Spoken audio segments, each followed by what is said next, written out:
সৰুক্ষেত্ৰীত উন্নয়নৰ নামত ভেকু ভাওনা এখন বাহৰ সাকুৰে যাতায়াত কৰিব লগা হৈছে সমগ্ৰ অঞ্চলবাসীয়ে দীৰ্ঘদিনে দাবী কৰিও ৰাইজে নাপালে এখন পকী দলং শিক্ষাৰ্থী ৰোগী যাতায়াতত ৰোগীয়ে হওক বা যাতায়াতৰ সন্মুখীন হ'ব লগা হৈছে অসুবিধাৰ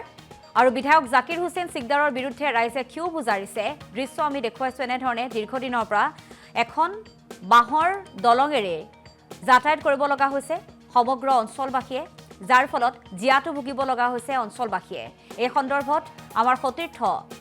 ৰবিউল ইছলামৰ এক প্ৰতিবেদন আছে আগবঢ়াইছো নিৰ্বাচন আৰু বৰ্তমান মই উপস্থিত আছো নৱগঠিত পাকাবেতবিৰি 44 নম্বৰ পশ্চিমবঙ্গ গাঁও পঞ্চায়তৰ কয়চি পামত মোৰ সৈতে কিছুমান লোক উপস্থিত আছে মই তেওঁলোকৰ পৰা কিছু কথা জানিবলৈ চেষ্টা কৰিম যোৱা ২০টা বছৰত স্থানীয় বিধায়ক জাকিৰ হুছেইন সিকদাৰে কেনেকুৱা ধৰণৰ উন্নয়ন কৰিছে তাৰ বিষয়ে মই কিছু কথা জানিবলৈ চেষ্টা কৰিম মোৰ সৈতে কিছুমান মুৰব্বী আছে মোৰ সৈতে কেমেৰা পাৰ্চনক দেখুৱাবলৈ অনুৰোধ জনাম প্ৰথমতে মই আপোনাৰ ওচৰলৈ আহিছো যেহেতু আপোনালোকৰ কয়চি পামত এটা দেখিবলৈ জনজনক বাহৰ দলং এনেকুৱা অৱস্থাত আমাৰ এমএলএ যোৱা পঞ্চায়ত ইলেকশ্যনৰ টাইমত আহি ইয়াতে আমাৰ কয়চি পামতে এটা মিটিং দিছিল সেইটো মিটিঙত আমাৰ এমএলএ ছাৰে প্ৰতিশ্ৰুতি দিছে যে ইলেকশ্যনৰ আগত দলংখন উদ্বোধনী কৰিব এই দলঙত আমি এই কয়চি পাম আৰু এই ৰিজাৰ্ভ অঞ্চলৰ মানুহে মোটামুটি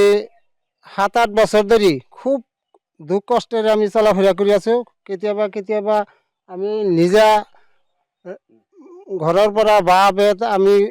সংগ্ৰহ কৰি দলঙত আমি কাম কৰি ৰাইজক যাতায়াত কৰাৰ কাৰণে আমি কৰি দিওঁ কেতিয়াবা পঞ্চায়তৰ পৰা পইচা পাতি দিয়ে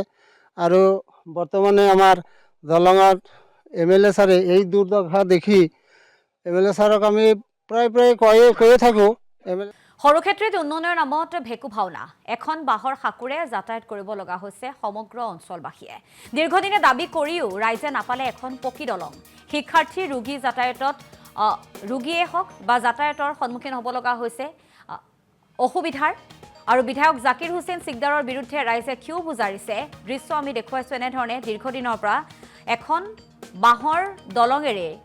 যাতায়াত কৰিব লগা হৈছে সমগ্ৰ অঞ্চলবাসীয়ে যাৰ ফলত জিয়াটো ভুগিব লগা হৈছে অঞ্চলবাসীয়ে এই সন্দৰ্ভত আমাৰ সতীৰ্থ ৰবিউল ইছলামৰ এক প্ৰতিবেদন আছে আগবঢ়াইছো নিৰ্বাচন আৰু বৰ্তমান মই উপস্থিত আছো নৱগঠিত পাকাবেতবিৰি 44 নম্বৰ পশ্চিমবঙ্গ গাঁও পঞ্চায়তৰ কয়চি পামত মোৰ সৈতে কিছুমান লোক উপস্থিত আছে মই তেওঁলোকৰ পৰা কিছু কথা জানিবলৈ চেষ্টা কৰিম যোৱা ২০টা বছৰত স্থানীয় বিধায়ক জাকিৰ হুছেইন সিকদাৰে কেনেকুৱা ধৰণৰ উন্নয়ন কৰিছে তাৰ বিষয়ে মই কিছু কথা জানিবলৈ চেষ্টা কৰিম মোৰ সৈতে কিছুমান মুৰব্বী আছে মোৰ সৈতে কেমেৰা পাৰ্চনক দেখুৱাবলৈ অনুৰোধ জনাম প্ৰথমতে মই আপোনাৰ ওচৰলৈ আহিছো যেহেতু আপোনালোকৰ কয়চি পামত এটা দেখিবলৈ জনজনক বাহৰ দলং এনেকুৱা অৱস্থাত আমাৰ এমএলএ যোৱা পঞ্চায়ত ইলেকশ্যনৰ টাইমত আহি ইয়াতে আমাৰ কয়চি পামতে এটা মিটিং দিছিল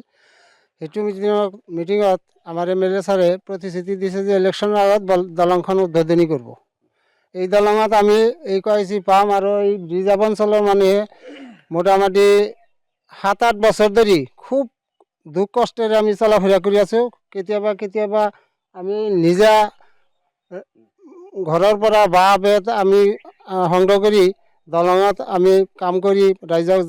যাতায়াত কৰাৰ কাৰণে আমি কৰি দিওঁ কেতিয়াবা পঞ্চায়তৰ পৰা পইচা পাতি দিয়ে আৰু বৰ্তমানে আমাৰ দলঙত এমএলএ ছাৰে এই দুৰ্দশা দেখি এমএলএ ছাৰক আমি প্ৰায় কৈয়ে থাকোঁ